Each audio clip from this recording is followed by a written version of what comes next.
নমস্কার।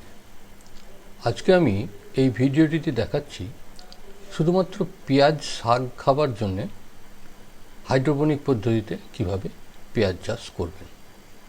এখানে দেখেই বুঝতে পারছেন যে হাইড্রোপনিক সিস্টেমের যে পটগুলি সেগুলি ব্যবহার করার জন্য একটি থার্মোকল ব্যবহার করেছি। এই থার্মোকলটি হেভি জিনিস প্যাকিং আসে সেই জাতীয় থার্মোকল। এর যে গোল গোল হোলগুলো রয়েছে এগুলো আমি ওই সাইজের একটা লোহার পাইপ দিয়ে চিপে চিপে কেটে নিয়েছি। এই পদ্ধতিতে এই পেঁয়াজ চাষটা করার শুরু করার সময়টা হচ্ছে এই অক্টোবর নভেম্বর মাস।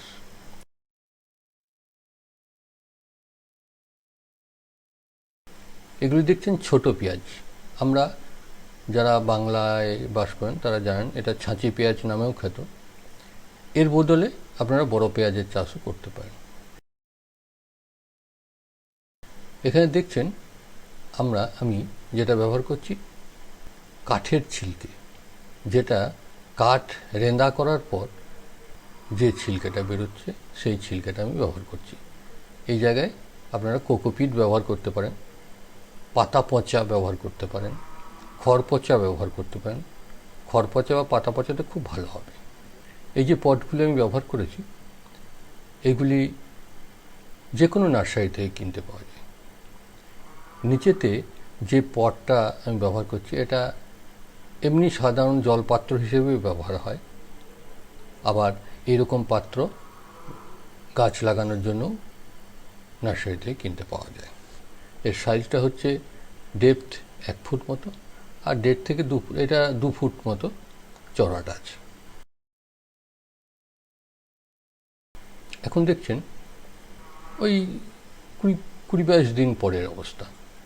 এখনো পর্যন্ত জলে কোনো সার আমি দিইনি। নিচেতে যে ওই দানাগুলো পড়ে রয়েছে এগুলো ওই কাঠগুড়ির দানা। দেখছেন রুটস বেরিয়ে এসছে। একটা কথা মনে রাখবেন, জল এবং হাওয়ার মধ্যে গাছের প্রায় সব ধরনের খাবার বর্তমান থাকে, তবে সেটা পরিমাণ কম। দেখুন শুধু জলের মধ্যে গাছগুলো বেরিয়ে এসছে এবং গ্রোথও ঠিক আছে। তবে এইভাবে রাখলে হবে না, আমি ঠিক সময়ে দেখাচ্ছি কিভাবে সার প্রয়োগ করবেন। তবে শুরুতে কখনোই কোনো সার ব্যবহার করবেন না। অনেকে বলেন গোবরের পরিবর্তে কম্পোস্ট ব্যবহার করা যায় কিনা। এটা দেখছেন আমার বাড়িতে তৈরি কম্পোস্ট সার, যে ডাস্ট করে রাখি মাটির সঙ্গে ব্যবহার করার জন্য, সেই ডাস্ট কম্পোস্ট সারটাই জলে ভিজিয়ে দিলাম। এইভাবে 4 দিন মতো জলে ভিজিয়ে রাখতে হবে। এখানে কিন্তু সরিষা খোল বা বাদাম খোল ব্যবহার করবেন না, জ্বলে যেতে পারে গাছ।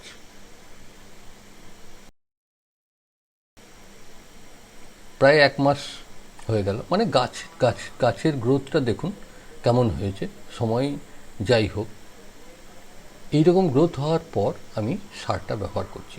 তবে মনে রাখবেন প্রতি সপ্তাহে জলটা কিন্তু চেঞ্জ করে দিতে হবে, কারণ জলের খাবারটা শেষ হয়ে গেলে তারপর কিন্তু নতুন জল না দিলে গাছের গ্রোথ নষ্ট হয়ে যাবে।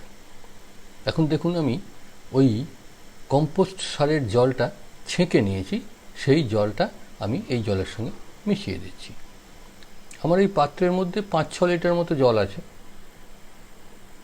তাতে এই জলটা যেহেতু পাতলা হয়েছে তাই প্রায় 1/2 লিটারের মতো এই কম্পোস্ট সারের জলটা মিশিয়ে দিলাম। প্রথম দিকে একটু পাতলা করে দিতে হবে। এটা যদি গোবরগুলো জল হতো তাহলে ওই কাপের 1-2 কাপ মতো ব্যবহার করতে হতো। একটা কথা মনে রাখবেন, প্রতি সপ্তাহে কিন্তু জলটা চেঞ্জ করে দিতে হবে। দেখছেন গাছের গ্রোথ আস্তে আস্তে বাড়ছে। এখন নিচের রুটসগুলো অনেক বড় হয়ে গেছে। জলটা দেখছেন রঙটা ঘোরালো হয়ে আছে, কারণ যতবার জলটা আমি চেঞ্জ করে দিচ্ছি ততবারই ওই অর্গানিক লিকুইড ফার্টিলাইজারটা ব্যবহার করছি। গোবরগুলো জল যেমন ব্যবহার করা যায়, তেমনি আমরা দেখিয়েছি আমি সেই ড্রামে যখন কম্পোস্ট সারটা তৈরি করছি তখন সেই ড্রাম থেকে যে লিকুইডটা বেরিয়ে আসছে সেটাও 1.5 কাপ 2 কাপ পরিমাণ করে দিয়ে দেওয়া যায় প্রতি সপ্তাহে।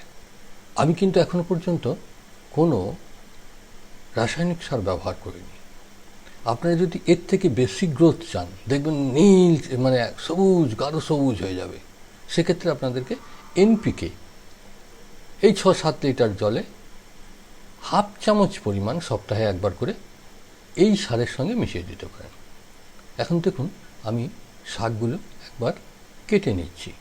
প্রয়োজন মাফিক 1 গত 2 গত করে প্রতিদিন কেটে নেওয়া যেতে পারে। আমি একবার গোটাটাই কেটে দেখিয়ে দিচ্ছি যে এগুলো কেটে নেওয়ার পরেও আবার কিভাবে হয়। শুধুমাত্র দেখানোর জন্য আমি সবগুলো কেটে নিচ্ছি, কিন্তু আপনারা যখন বাড়িতে খাবার জন্য কাটবেন তখন ওই 1 দিন 2 দিন অন্তর যেমন প্রয়োজন আপনার ওই 1 গত কিংবা 2 গত করে কাটতে থাকবেন। দেখবেন একদিক থেকে আপনার হতে থাকবে, আরেক দিক থেকে আপনাকে মানে মোটামুটি 1-1.5 মাস পর্যন্ত, মানে শীতকাল ভোর আপনি এই শাক খেতে পারবেন এই পদ্ধতি যদি চাষ করতে থাকেন। একটা কথা মনে রাখবেন, এনপিকে ব্যবহার করা ক্ষতিকর নয় যদি পরিমাণ ঠিক রাখেন। কারণ এনপিকেটা একটা কেমিক্যালি তৈরি করা গাছের খাবার, নাইট্রোজেন, পটাশিয়াম, ফসফরাস, আর আমরা গোবর সার দিচ্ছি, তার মধ্যেও নাইট্রোজেন, পটাশিয়াম, ফসফরাস রয়েছে। ওটা ন্যাচারালি, আর এটা আমরা কৃত্রিমভাবে তৈরি করে নিচ্ছি, এই তফাৎ। দেখলেন আমি সব শাকগুলো কেটে নিলাম, অনেকগুলো শাক হলো। এতগুলো শাক একদিনে খাওয়া যাবে না, যাই হোক আমি দেখানোর জন্য সবগুলো কেটে দিলাম। দেখুন গাছগুলো কেটে নেওয়ার আরও প্রায় 15-20 দিন পর আবার সেই একই রকম ভর্তি হয়ে গেছে, আর রঙটাও একটু কটাষ্টে হয়ে আছে। কারণ হচ্ছে আমি এনপিকেটা ব্যবহার করিনি। যদি আপনারা সপ্তাহে মানে এই যে অর্গানিক ফার্টিলাইজারটা ব্যবহার করা হচ্ছে এটা দেবেনই, এর সঙ্গে ওই হাফ চা চামচ করে 20-20-20, 19-19-19 বা আমাদের যেটা পাওয়া যায় 10-26-26, হাফ চা চামচ পরিমাণ প্রতি সপ্তাহে একবার করে মিশিয়ে দিতে পারেন এই জলের সঙ্গে। তাহলে দেখবেন শাকগুলো আরও প্রচুর পাওয়া যাবে। আপনাকে বলছি না যে শুধু ইউরিয়া ব্যবহার করে, এটাতে যদি শুধু ইউরিয়া দিতে থাকেন প্রচুর শাক হয়ে যাবে, কিন্তু সেটা খাওয়ার জন্য ঠিক নয়।